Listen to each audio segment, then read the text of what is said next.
Benci tapi cinta. Bab 416.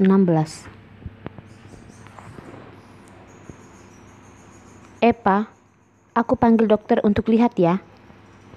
Epa tiba-tiba bilang tidak enak badan. Arila pun jadi panik. Dia langsung lari keluar memanggil dokter. Kakak, aku tidak apa-apa. Hanya mau istirahat saja. Kamu balik dulu saja, ucap Epa tanpa melihat ke arah Arila. Epa seperti itu sangat jelas sedang mengusir orang. Arila juga tidak mungkin tidak mengerti. Dia menganggukkan kepalanya. Kamu istirahat baik-baik. Aku balik dulu. Nanti kalau sempat aku datang lagi. Arila tidak mengerti kenapa Epa tiba-tiba mengusirnya. Saat berjalan sampai pintu, Arila berhenti dan melihat ke belakang. Dia melihat Epa juga sedang melihatnya. Dua matanya itu memerah seperti mau menangis. Epa pasti lagi menyembunyikan sesuatu. Tapi dia tidak mau bilang dengannya. Arila juga tidak bisa bertanya lebih lanjut. Mau tidak mau dia pergi dulu. Setelah Arila pergi, Darwin kembali ke ruang pasien. Dengan biasanya dia membuka kotak makan untuk melayani Epa makan. Tapi dia melihat wajah Epa sedang tidak bagus. Matanya memerah. Dia pun kaget dan bertanya dengan suara keras. Kamu kenapa? Mendengar suaranya Darwin, Epa langsung menangis dengan keras. Menatap Darwin dan memarahinya. Darwin, luka aku parah seperti ini. Kalau saja aku tidak beruntung, mungkin aku sudah mati. Kamu bukan hanya tidak bisa menenangkan aku, kamu malah ganas sama aku. Karena penculiknya mungkin berhubungan dengan kakak ipar yang dia sukai. Hati Epa menjadi panik dan berantakan. Dan dia pun tidak tahu harus bagaimana. Tadi hampir saja dia mau menanyakan Arila. Apakah dia kenal dengan penculiknya? Jika dia menanyakan itu, akibat yang akan disebabkannya itu pasti akan besar dan tidak akan sanggup untuk bertanggung jawab. Hal yang tidak masuk akal yang diperbuat Epa memang tidak sedikit. Tapi seperti ini dia menangis, dia ribut-ribut itu tidak pernah terjadi. Apa yang telah terjadi? Darwin mengerutkan alisnya, lalu bertanya lagi. Apa Arila ada bicara dengan kamu? Saat dia keluar, Epa masih baik-baik saja. Saat dia kembali, Epa sudah menjadi seperti ini. Di saat dia keluar tadi, hanya Arila yang datang. Darwin berpikir keanehan Epa pasti berhubungan dengan Arila. Kalau tidak menyebut Arila masih baik-baik saja. Kalau menyebut Arila, Epa akan langsung sakit hati dan sedih. Marahnya sampai melempar-lempar bantal ke arah Darwin. Darwin, kamu tidak boleh memfitnah kakak iparku. Setiap memikirkan Arila perutnya dibelah dan anaknya diambil. Dan ingatannya dihapus. Membuat dia hampir mati. Membuat dia menyerahkan diri. Lalu dia kembali. Rila ada di depan matanya. Kakak kayu juga ada di depannya. Mereka bertiga satu keluarga tapi tidak saling kenal. Setiap memikirkan hal-hal tentang Arila ini, Epa langsung memikirkan kakak kayunya. Saat kakak iparnya tidak ada selama beberapa tahun ini, dia sendiri membesarkan anaknya itu sangat susah. Epa tahu semuanya. Dan dia berpikir lagi, ini semua karena ulah kakeknya. Rasa bersalahnya itu memenuhi hati Epa.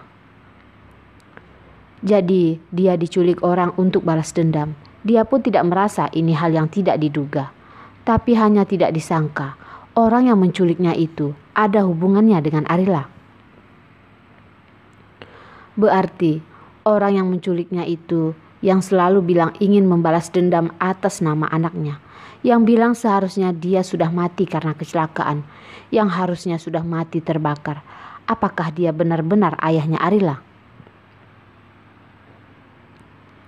Aku kapan memfitnahnya? Darwin menahan tangan Epa yang bergerak-gerak. Epa, kamu jangan terlalu arogan. Kalau tidak nanti aku habisi kamu.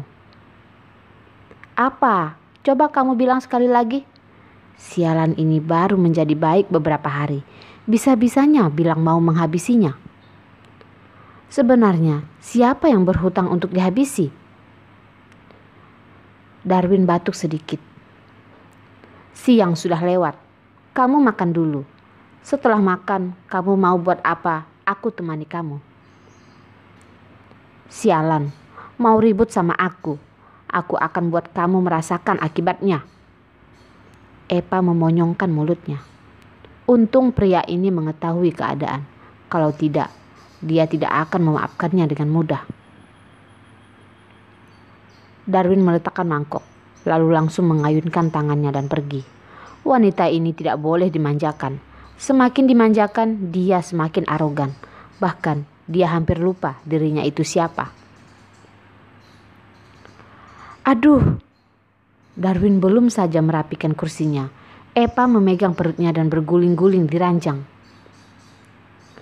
Kalau dulu, Darwin pasti berpikir Epa sedang berpura-pura. Tapi sekarang, sakitnya dia belum sembuh. Semuanya ada kemungkinan terjadi. Darwin pun tidak berpikir panjang.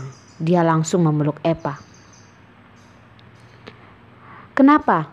Sakit di mana? Kamu tahan sebentar. Aku akan panggil dokter ke sini. Darwin merangkul Epa, lalu dia menekan tombol panggilan darurat. Sakit sekali. Benar-benar sakit. Epa menggigit bibirnya. Wajahnya pun menjadi pucat. Dan dahinya keluar keringat dingin. Epa, jangan takut. Dokter sebentar lagi datang. Darwin merangkulnya, tapi tidak berani terlalu menggunakan tenaga. Dia khawatir mengenai luka Epa yang belum sembuh. Darwin, kalau aku mati, kamu ingat setiap tahun bakar uang kertas untukku ya. Sambil bicara, dia pun meneteskan air matanya. Darwin berteriak. Epa, kamu jangan bicara yang macam-macam. Epa lanjut menunjukkan wajahnya yang kasihan. Bakar uang kertas juga tidak butuh seberapa uang. Jangan-jangan harapan aku yang kecil ini, kamu tidak bersedia menemaniku. Darwin bilang lagi. Ada aku di sini, kamu tidak akan mati. Epa mengerang. Dasar pelit, aku cuma suruh kamu bakar uang kertas lebih banyak. Bukan mau menemukan banyak teman di sana. Nanti kalau kamu datang, kamu bisa langsung menikmatinya.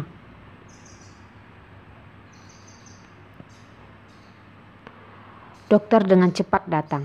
Dokter membantu memeriksa badan Epa, tapi tidak menemukan masalah apa-apa.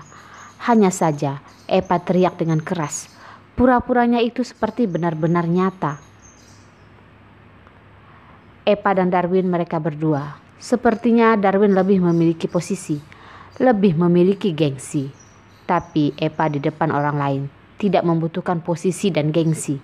Dia hanya perlu mengenal luar dan dalamnya Darwin, itu sudah cukup. Para dokter dan mereka berdua sudah berhubungan selama beberapa hari ini. Dari awal sudah mengetahui keadaan. Epa bilang ada sakit, ya berarti ada sakit. Lalu dokter akan memberikan vitamin. Siapa tahu masih ada pertumbuhan kedua. Darwin bertanya, dia sebenarnya ada apa? Di rongga perut Epa mungkin ada tumpukan darah. Jangan sampai membuat dia marah. Kalau tidak, keadaannya akan lebih memburuk. Aku sementara kasih dia obat untuk memperlancar darah. Dimakan 2 hari, keadaannya pasti akan membaik, kata dokter. Dokter bekerja samanya sangat baik. Epa benar-benar menyukainya. Tapi Darwin itu sangat pintar. Jika dia mengeluarkan celah sedikit saja, pasti Darwin akan mengetahuinya. Jadi dia masih harus baik-baik sedikit. Darwin pun panik. Kalian periksa lagi dengan benar. Jangan sampai mengabaikan satu pun kemungkinan lukanya. Melihat Darwin sangat khawatir dan panik, hati Epa menjadi sangat hangat. Di saat yang bersamaan, hatinya juga berasa masam. Orang pintar seperti Darwin bisa dibohongi olehnya dan dokter. Berarti Darwin benar-benar khawatir dengannya.